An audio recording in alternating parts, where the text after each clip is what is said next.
Hello everyone, welcome to another edition of BrainScratch. I'm your host John Lorden, and today we're going to be looking into the mystery of what exactly happened to Tom Sublett. And this is a bit of a perplexing mystery. I have to thank BrainScratcher Alana for shooting this my way. Thank you so much. I really didn't know anything about this case, and there is some media out there about it, but it seems to be disappearing kind of quickly. So I feel good about covering this and hopefully putting another flag out there for potentially someone to come along and really take a look at this case and hopefully find some better conclusions than the officials have. But let's get started. As you can see here on this Google image search, we have a lot of pictures of Tom and his family. And if you do a YouTube search, you will find basically only 2 videos I was able to dig up on Tom. This is one that was actually put out by him. He worked for the County Board of Commissioners for Glynn County in Georgia. So let's see what Tom has to say here.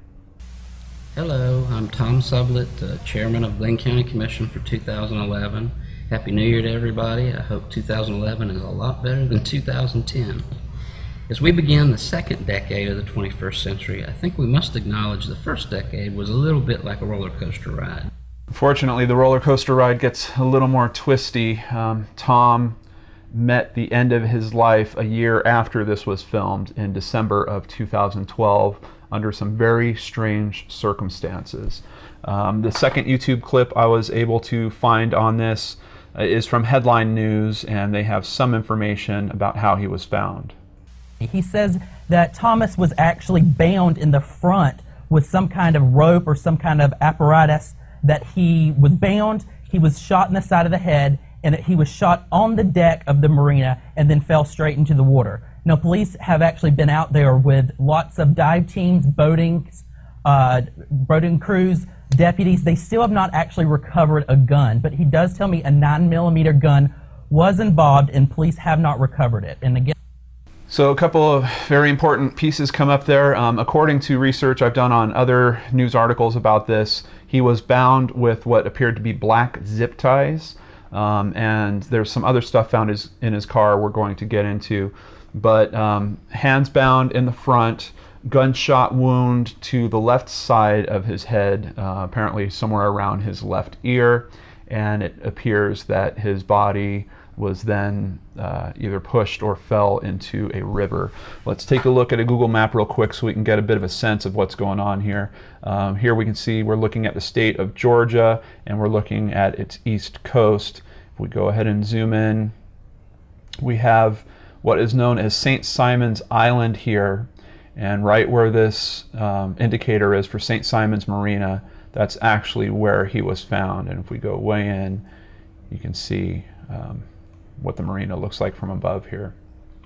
And apparently this island is a bit of an affluent area.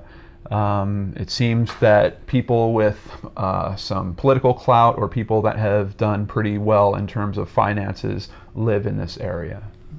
So jumping over to Jacksonville.com on a news article about this, death of Glynn Commissioner Tom Sublett called a homicide, and we can see this is dated December 11th, 2012, so this is very close to when it happened. His death is being investigated as a suicide, Glynn County Police Chief Matt Doering said. Sublett's body was found floating between a dock and a boat at the St. Simon's Boating and Fishing Club about 6 a.m., about 3.5 hours after his wife, Carol, became alarmed that he had not returned home and called friends he had been with earlier that night, Doering said. Sublett, 52, had been at a regular Monday night gathering with friends in the Sterling community north of Brunswick and left about 10:30 to 10:40 p.m. Apparently that is somewhere between 25 and 30 miles away from where he lived. Friends began checking Sublett's usual route of travel home, and one who had been with him in Sterling found his car at about 4 a.m. at Gaskeogny Bluff, I know I'm probably saying that wrong, a county park that overlooks the Frederica River on the western side of St. Simon's Island. About 2 hours later, another of Sublett's friends who had not been in Sterling walked out on the docks at the fishing club and saw his body floating barely exposed. What's interesting about that is the Coast Guard, the Georgia Department of Natural Resources, and Glynn County search and recovery teams were looking for him, and apparently they did not find him in the river. It was ultimately one of his friends that spotted him out there. I'm not trying to say that there's any conspiracy with these organizations. I'm just simply stating that for some reason the professionals aren't the ones that found him. It was one of his friends. Georgia Bureau of Investigation and FBI agents and the Camden County Sheriff's Office are also helping in the investigation. A diver was seen climbing out of the water onto a public fishing dock at the south end of the park Tuesday afternoon. I think they were probably looking for that gun. There is some question here that we'll get to in just a moment about, is this truly a homicide? Doering declined to discuss any possible motive in Sublett's death, but said some items were missing. His wallet is not missing. I personally picked up his wallet, Doering said. Elected in 2008, the St. Simons Island resident was leaving office December 31st, having decided not to seek re-election to District 2. Sublett lived within a half-mile of where his body was found. Sublett had been an executive in the food industry and was working in commercial and industrial real estate. He had served as a chairman of the Brunswick Golden Isles Chamber of Commerce and was a member of the Live Oak Society, St. Simon's Land Trust, the Rotary Club of Brunswick, and was a senior warden at St. Mark's Episcopal Church in Brunswick. So as you can see, certainly a man of the community, and definitely some strange circumstances going on here.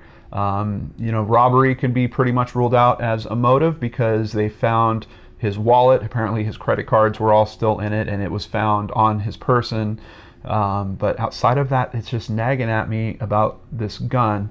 And it really nags at me when you see this next headline. Jumping over to chronicle.augusta.com from February 1st, 2013, coroner says Glynn County Commissioner's death ruled suicide by GBI medical examiner. Yes, they are ruling this a suicide despite the fact that he was bound with zip ties and there was a gunshot wound to the left side of his head. I'm not saying it's impossible to kill yourself in that way, but if you are going to do something like that, you have to figure what is the motive for it. Why are you trying to make this look like a hit if this is truly a suicide? It just opens up a lot of questions, but let's see if there's any more details in this article about it. Glynn County Coroner Jimmy Durden said the manner of death according to the Georgia Bureau of Investigation Crime Lab in Savannah is suicide. Some evidence seems to contradict evidence that Sublett killed himself. Durden confirmed Friday that Sublett's hands were bound in front of him when police found his body. GBI spokesman John Bankhead would not confirm that Sublett's death had been ruled a suicide. I don't know why that necessarily happened.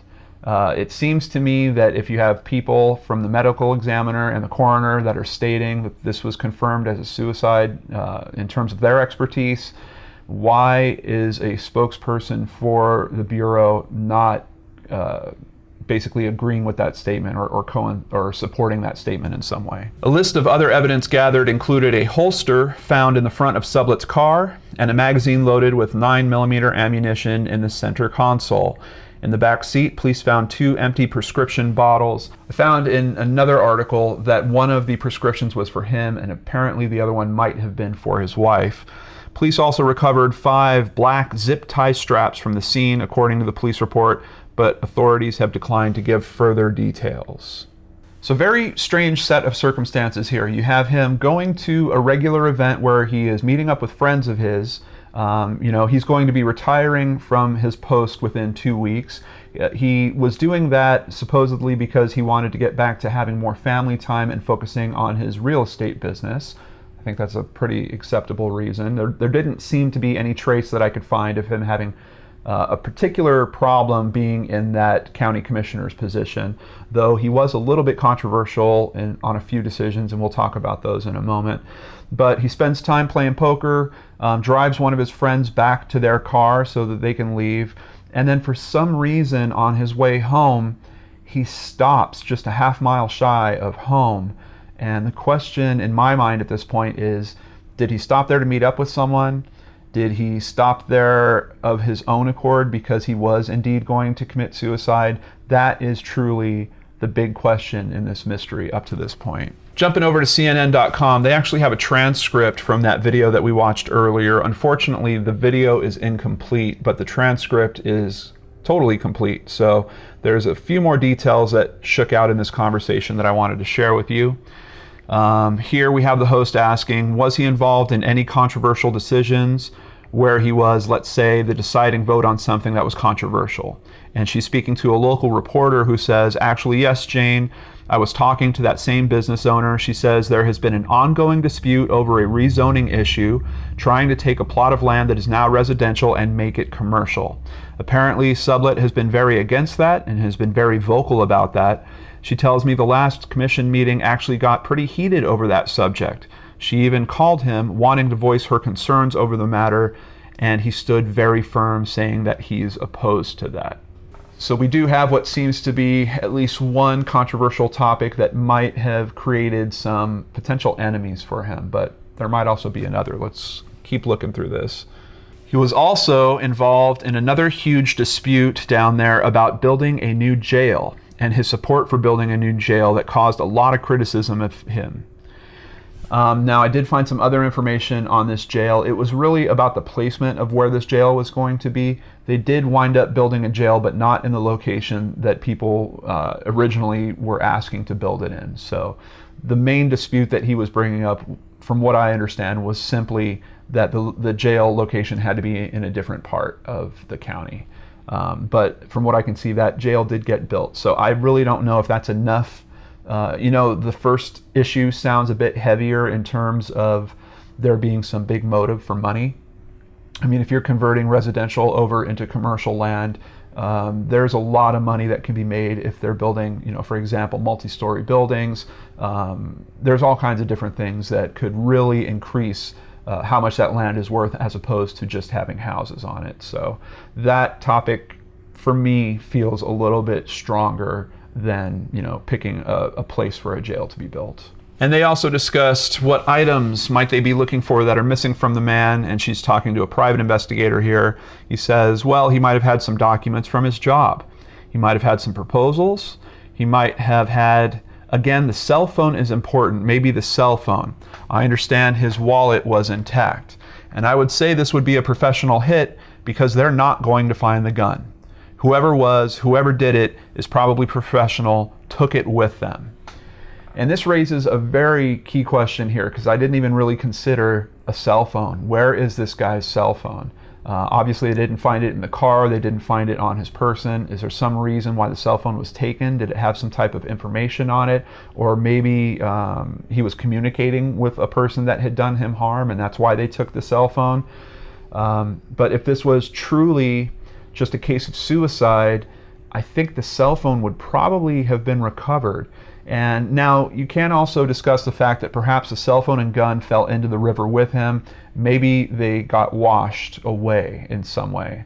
But I struggle with that because a human body is a lot more buoyant than a gun or a cell phone.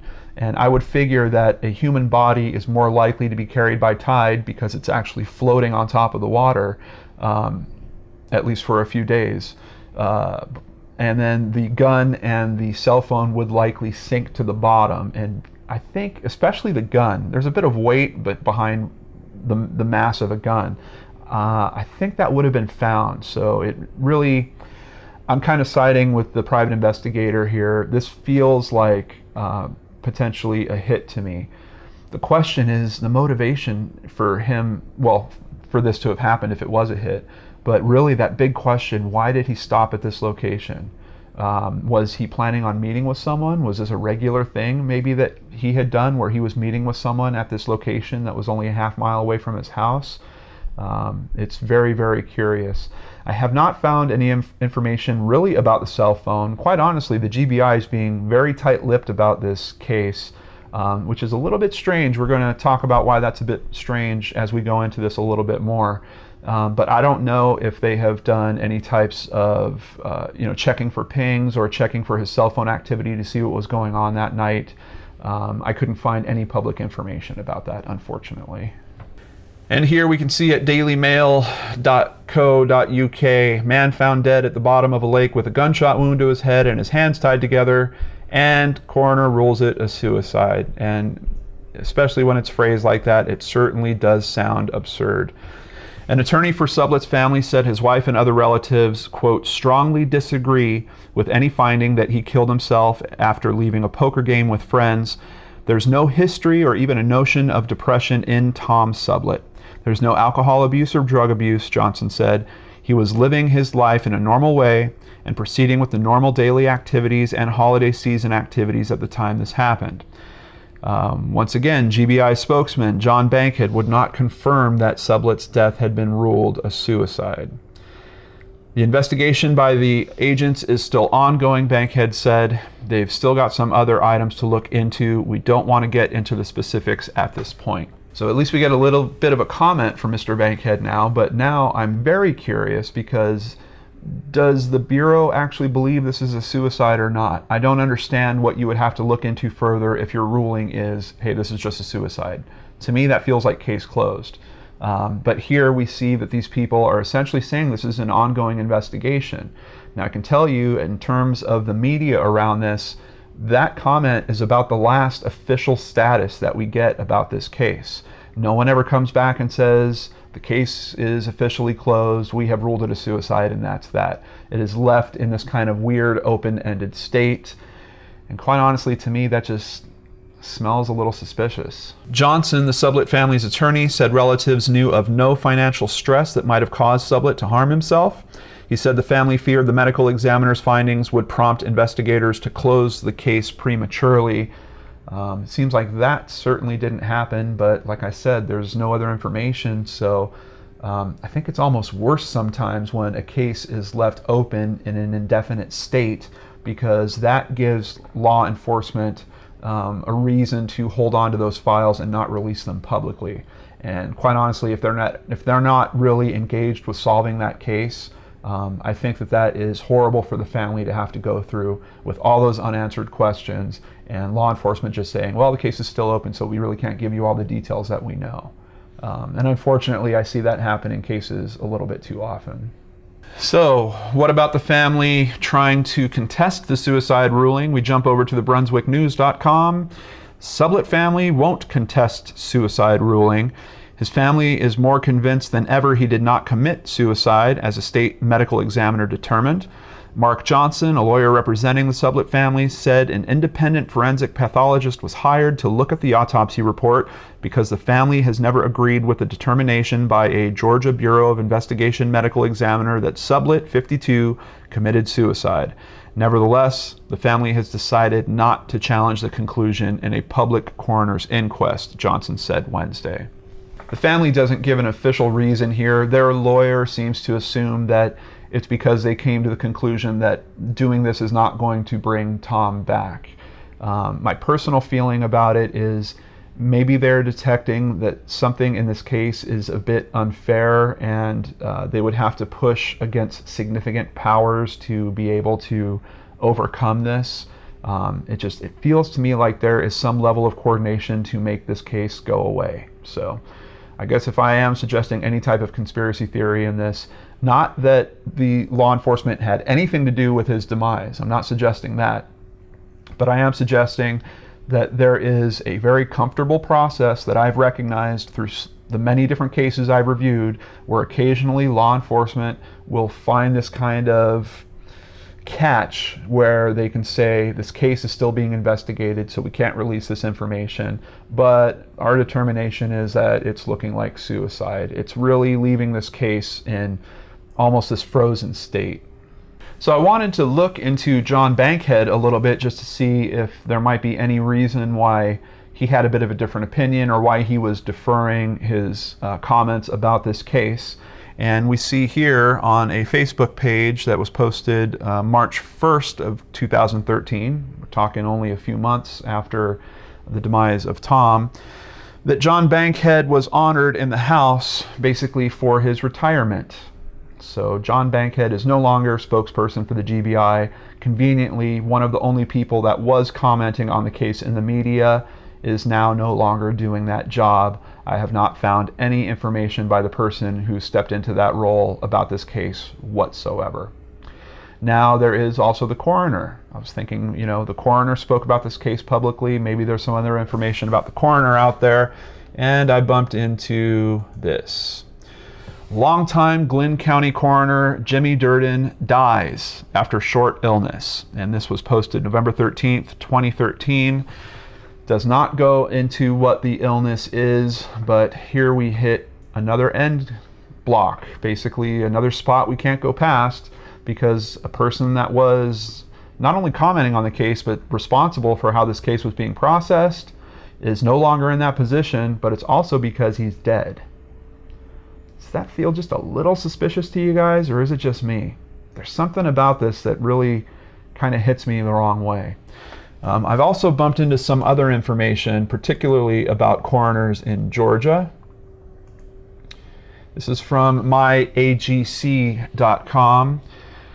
Georgia death inquiries with coroners, quote, "You pay for what you get." And this is a very critical article about coroners, particularly in Georgia. It details the fact that they get paid almost nothing. It's an elected position. Like literally, I think they get paid $1,200 per year. Yes, not per month, per year. So most of these people that get elected to this position are actually still doing whatever their other regular occupation is. And that's where the biggest, very interesting point comes in.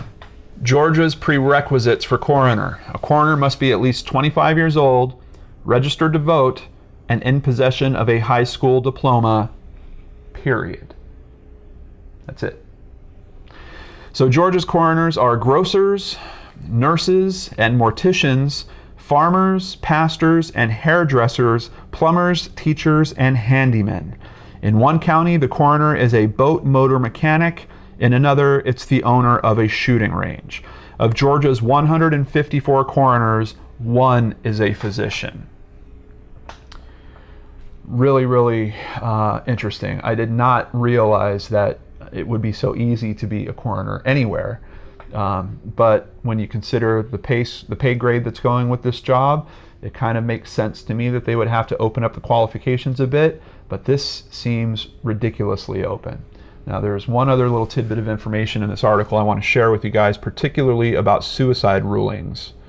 The Journal-Constitution reviewed dozens of cases and analyzed thousands of death certificates issued statewide since 2011, particularly those involving violent acts or unusual circumstances. Almost 36 times, the newspaper found coroners ruled that shooting victims died of, quote, natural causes. In nearly 4 of every 10 cases ruled suicide, no autopsy was performed to confirm the cause and manner of death. Now, I actually went to the Georgia Coroner's website and read up on their specific policies and rules for when an autopsy is to be conducted. And according to their website, there is a very direct stipulation. Any suicide is supposed to have an autopsy performed. Anything that looks like violence happened to a person is supposed to have an autopsy performed. The only condition where they can bypass an autopsy, based on what I read, is natural causes. So I find it pretty interesting that they are ruling some of these shooting victims as having died of, quote, natural causes, because that seems to be a loophole where you don't have to conduct an autopsy. So this article pretty clearly states it. Is this system being abused to cover up potential murders that are happening in Georgia? I'm going to have to leave that with you guys because I really don't know for sure. But the way this system is laid out, the discrepancies that I'm seeing between the information as being presented by this news source of their research versus the stated policies on the actual coroner's website for Georgia, they're pretty gross. And it appears to me that there might be something very odd going on in that state regarding many of these deaths not being processed completely. Now, once again, I don't say that that's a conspiracy because you have agents of the state or law enforcement there that are actively killing people and getting away with it. I don't believe that that's the case here. But I do think that we are looking at a position that doesn't pay very well, and guys that get to go home a bit earlier if they don't have to have those autopsies processed. Maybe they have a bit less paperwork if it is deemed a death by natural causes. It seems to me like this is a side effect of a not very well designed system of these elected officials with very low qualifications. Now, if all that wasn't enough, I did bump into something a bit related. This is a news story from the brunswicknews.com that was posted this year, May 10th of 2016. The Glynn County Sheriff and his staff have been barred from accessing Glynn County police records following an internal affairs investigation by County Police Chief Matt Doering, there's that name again, indicating Sheriff Neil Jump leaked confidential county records to the public. Well, what's that about, you think? I mean, honestly, it sounds like from my videos, I want the records leaked to the public. This one's a little bit different. What we have here is saying that the sheriff, Jump, and his administrative assistant, Kathy Browning, basically ran record searches in the police database and supplied those records to Superior Court judges. And the records that were supplied were about someone that is running to be a judge. And they were around potential spousal abuse type issues.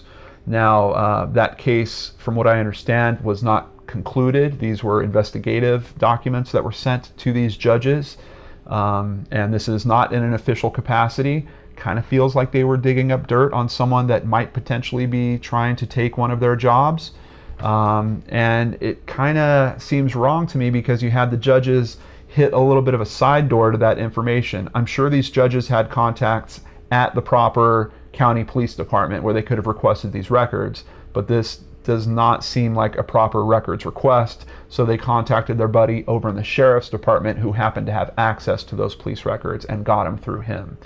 Unfortunately, that means that his whole department now no longer has access to those police records, and that will certainly impact their operations because you need coordination between these departments. If you're processing someone, you need to know that if they did something wrong or if they have other charges against them. Now it's turning into a phone call over to the other department, waiting for them to get the records together and then send them to you, as opposed to you being able to search for yourself. So just another sign that things in this particular county might not be on the up and up.